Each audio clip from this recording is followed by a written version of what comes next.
So first goal came from our typical build-up setup. Usually we'd have 3 at the back, but Onana's joining in, so we've got 4 players here. We've got 2, kind of a midfield box there, with Bruno and Eriksen further up. Dallo has inverted from, obviously, his left-back position into there, which, in turn, left a lot of space here. For our first goal, this build-up setup actually worked really well. So Onana's got the ball, and he's going to give it to Casemiro.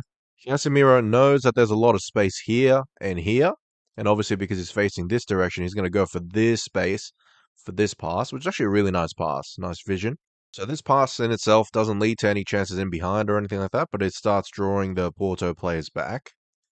And Ahmad's going to lay it off to Mazraoui. He's going to give it back to Casemiro, who's in a lot of space. And because he's in so much space, this guy's not closing him down, this guy's not closing him down.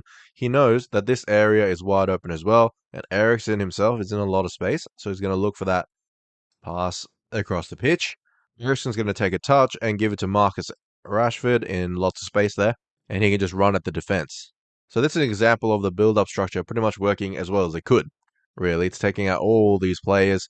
These players have to go back now, and Marcus Rashford's got free reign, basically, to go at the defenders. So Rashford is really direct in the first half, and he's going to go right towards the goal there. And this guy, I think it was João Mario. He was scared of Rashford the whole night before Rashford got substituted. So Rashford's on the edge of the box now, and they're trying to double team him. You can clearly see a gap between them, and that's exactly the gap that Marcus exploits. So as he gets into position to shoot, this guy's not close enough to block the shot. Defender is doing quite well blocking this line towards goal. And anything over here, the keeper should really save. As we roll it forward, you can see the ball is right there, going straight towards Diogo Costa's foot. So if he just keeps his foot there, it's going to hit it and bounce off. But as the ball gets to his foot, he lifts his foot off the ground, presumably to kick it away, but he mistimes it badly, and the ball goes underneath. I think it kind of hits his hand back there, and just sort of trickles into the back of the net. 6 or 7 minutes in, despite Porto having possession, this is pretty much the start that we could have hoped for.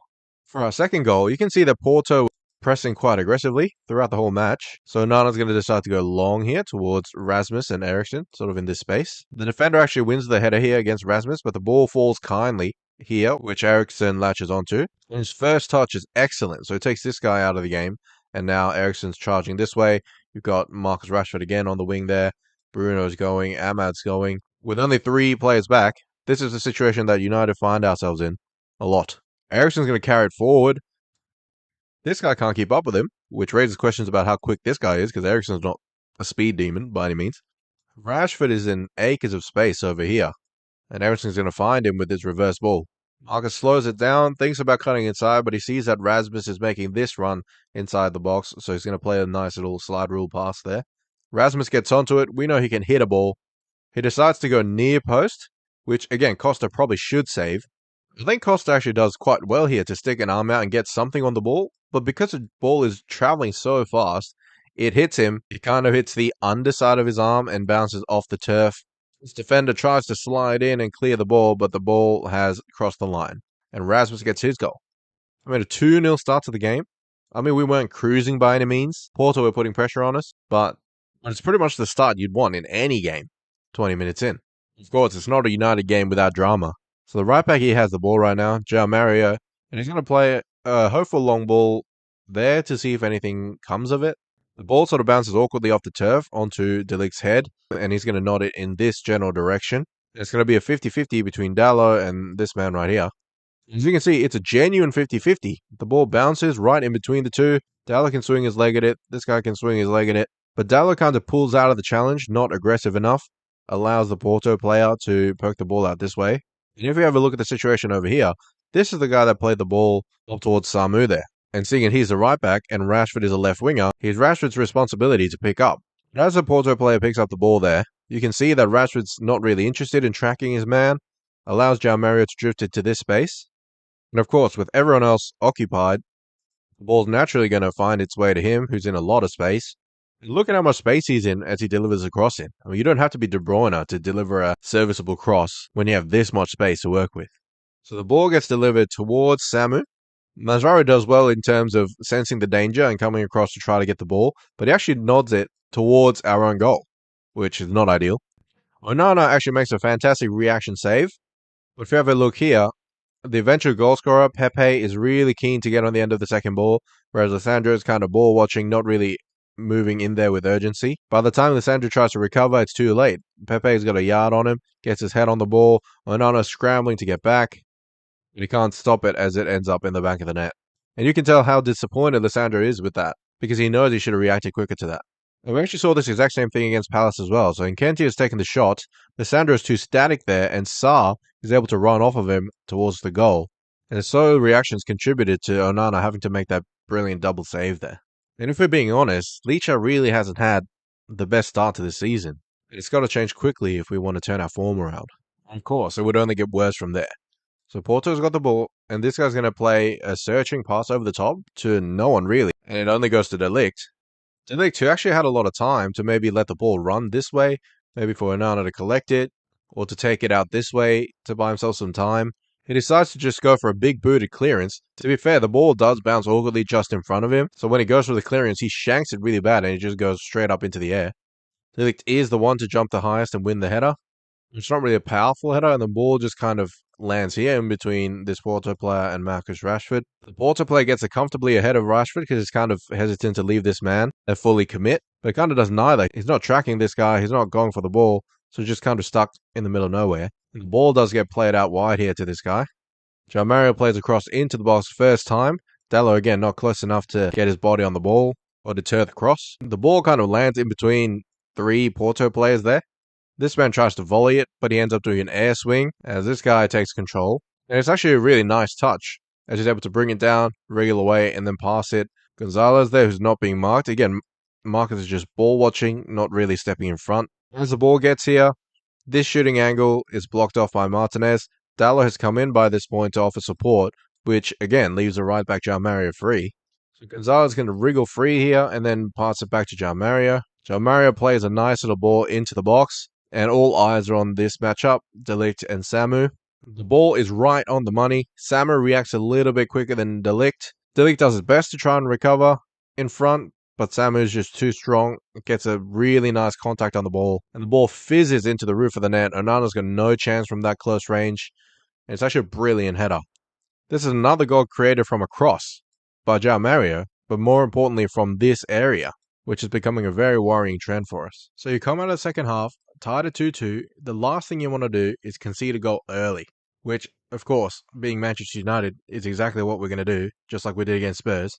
And this goal was just inexcusable. So Diogo Costa's going to pass it to this man here, as Rasmus tries to press. And if you look at our pressing structure, you can maybe say that Eriksen is marking this man, but Bruno's really not marking anyone. He should probably be closer to him. Or Eriksen drops and Bruno picks him up, but it's a little bit all over the place. So as the Porto man receives the ball, Eriksen has realized that this man is free, so he's trying to recover there. Bruno's picking up this man, but the passer himself has a lot of space. And Casemiro here, who we know doesn't have that much pace, is not goal side of the man that he's supposed to be marking. Maybe he's trying to cheat over there to help out Eriksen if needed. And Casemiro, he's checked that this man is behind him. But as soon as he turns back around to look at the ball, the man's going to make this run to go into this space that's opened up there. So as this man receives the ball, look at our back line. There's just terrible communication there. We've got both Licha and De Ligt marking Samu, which leaves this runner free. This De Ligt and Martinez pairing was supposed to be a dream pairing, but you can tell that they haven't played much together because this sort of situation should not be happening. And of course, then it's an easy slide rule pass again to this runner there, and we're all forced to run back towards our own goal. Licha tries his best to get his body in front, but he just can't keep up pace-wise. Gets into this position, again, in the right-hand side of the pitch. He's going to play this cross in to Samu, who makes a nice hitched run to get in front of De Ligt, and arrows it into the top corner, giving Onana no chance once again. It was just a brilliant run, brilliant finish. It's absolutely inexcusable. So to one pass from the goalkeeper, two passes to this midfielder, three passes to the winger, and then one more cut back to the striker, and it's a goal. We might as well not have had any of these players on the pitch. And this seems to be the fundamental issue. We seem to be letting players get behind our pressing structure way too easily. And there's a huge gap between our defense and our midfield. I don't know why this backline isn't pushed up towards the halfway line more. And in between our defense and our midfield, there's 1, 2, 3, 4 players in that gap to receive the ball. It's just mind-boggling. Is it the system? Is it individual errors? Whatever it is, it's got to be fixed. And of course, we have to talk about the Bruno red card incident from a second yellow. Gets absolutely nowhere near this guy's face, but of course he rides around on the ground clutching his face. To be fair, I think it was probably a high boot. A yellow I think is harsh. A foul would have sufficed, but of course, the ref shows him a yellow, and then a red. See, the funny thing is, towards the end of the game, because Porto were just sat back in their box defending, we didn't even really notice that Bruno was missing. What that says in terms of the bigger picture, who knows?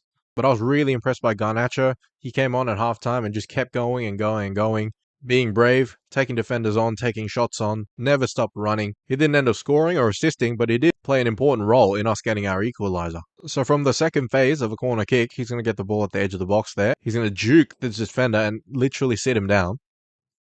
Made him touch earth. He's going to take a pop at goal, which gets deflected out for the corner kick. Of course, most people were flabbergasted when we saw Ten Hag bring on Maguire and Evans towards the end of the game, considering we'd been getting outrun by Porto all game and maybe a midfield change or something like that was more appropriate perhaps. I guess Ten Hag could see into the future, because guess where this Eriksen corner is going to land?